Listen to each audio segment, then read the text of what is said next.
Sa munting isla na yan, paikot po dyan, eto mga kabahayan. Kain po tayo guys. Tulad sa mga karaniwang bayan, kabi-kabi lang mga kainan, groceries, at kakaibang floating market. Mabait at maalaga rin ng mga tao dito, dahilan para balik-balikan ng mga turistang naghahanap ng ganitong klaseng lugar. Yung mga ganitong panahon, ito yung isa sa mga importante para sa mga taga rito sa Sitangkay kasi ngayon sila nakakapag-ipon ng tubig na gagamitin nila para sa kanilang pang-araw-araw. Karamihan kasi sa mga bahay na andito, may mga rainwater capture at doon naiipon yung tubig na ginagamit nila pangligo, panghugas. Papansin kasi natin dito na tubig na yung nasa ilalim ng kabahayan kaya wala silang mapagkukuhanan ng fresh water o yung tubig na nasa ilalim ng lupa.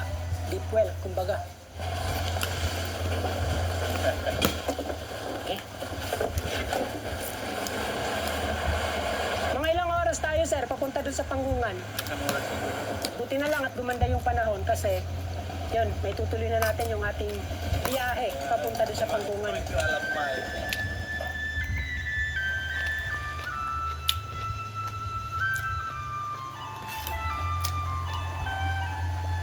So etong mga ganitong espasyo, ito yung nagsisilbi nilang kalsada, maliban dito sa mga boardwalk, ito na yung nagsisilbi nilang daanan papunta sa kabilang bahagi nitong Sitangkay.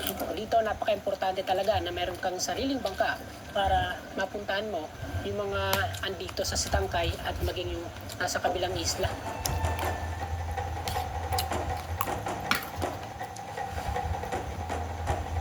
Grabe, nadulat ako dito kasi yung ina-expect ko sa parteng to ng dagat, wala nang kabahayan.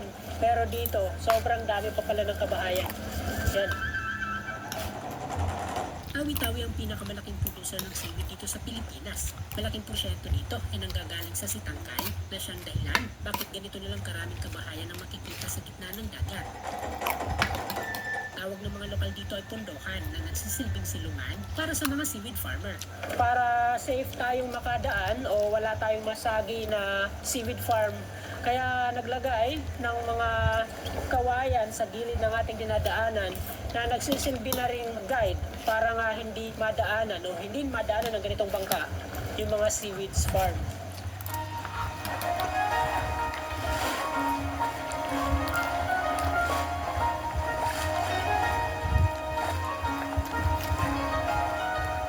Ilang kilometro na lang at mararating na po natin yung boundary ng Pilipinas at saka Malaysia. So dito pa lang, klaro na nating nakikita, natatanaw na natin ng klaro yung kabundukang sakop na ng Malaysia o yung nasa mainland na ng Sabah, Malaysia. Yan o. So meron pang mga isla dito na sakop pa ng Pilipinas, yung Bulu-Bulu, yung Panggungan sa unahan at etong sa luwag.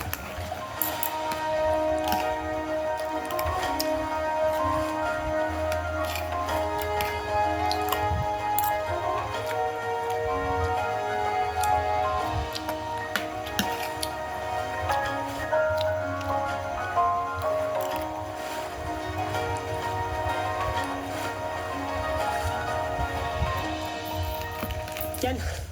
So matapos ang higit sa isang oras na travel mula doon sa Sitangkay ay narating na rin po natin etong Panggungan Island. Kung mapapansin natin, wala tayong makikita kahit na anong kalupaan mula dito.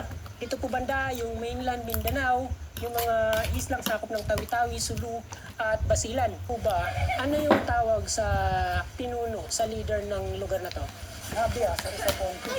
Doon sa pagkasaliti niya wala sa panglima inan balik Sa pangsa kami. mansawi. Dari bang sa po maganda sila. Kaya matagkapiuti na pangundi sa lapit. May tuloy. Wala din daw silang parang designated na pangalan. Parang tinatawag nga din siya sa kanyang pangalan. Minsan may bapa, minsan may bata. So dito, kung sino yung pinakamatanda, siya na rin yung magsisilbing leader o pinuno nitong komunidad.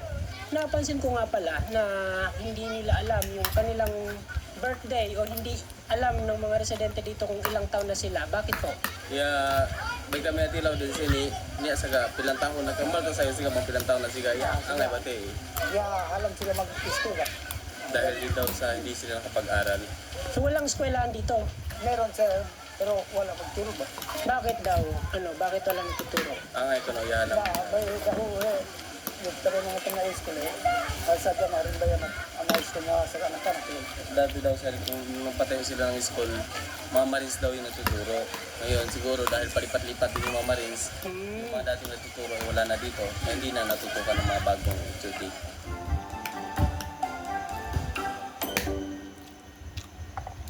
Kayo sir, saan kayo pinanganak? Sa Malaysia po. Malaysia. So dito, samut-sari na yung mga nakakasalamuhan natin. Meron mga pinanganak doon sa Bunggao, sa Tangkay, o sa ibang parte ng Tawi-Tawi. At meron din mga galing ng Malaysia. Ilang taon na kami? Bala tayo ito. Yan ang kahiyaan tayo ito. Tinanong ko kung ilang taon na siya dito sa isla, kaya hindi na daw mabilang. Sir, pag halimbawang may kailangang ipagamot, saan kayo napunta? Sa Sitangkay, sa Bunggao, sa Malaysia. Pwede. Pag halimbawang pupunta kayo ng Malaysia, wala na bang hinihinging dokumento or open kayo doon? Open. Pero ba't daw kami? Ang secret sa kompletong sarap ng Pasko? Eden Cheese.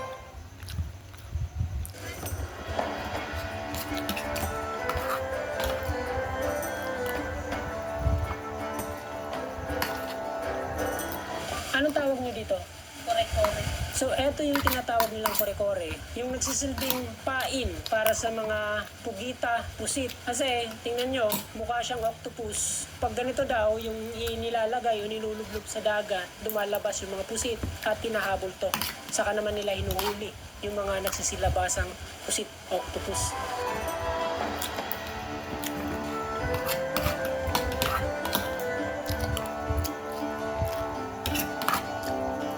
Sa lawak na abot sa may gitna ng hektarya, ang panggungan na kilala din sa tawag na Malamanok Island ay mula sa salitang sama kachaw na ang ibig sabihin ay kumain ng manok. Dito daw nagpapahinga at nag-iihaw ng manok ang mga manlalakbay bago tumuli sa kanilang biyahe. Matatagpuan ang isla 40 kilometro mula sa sentro ng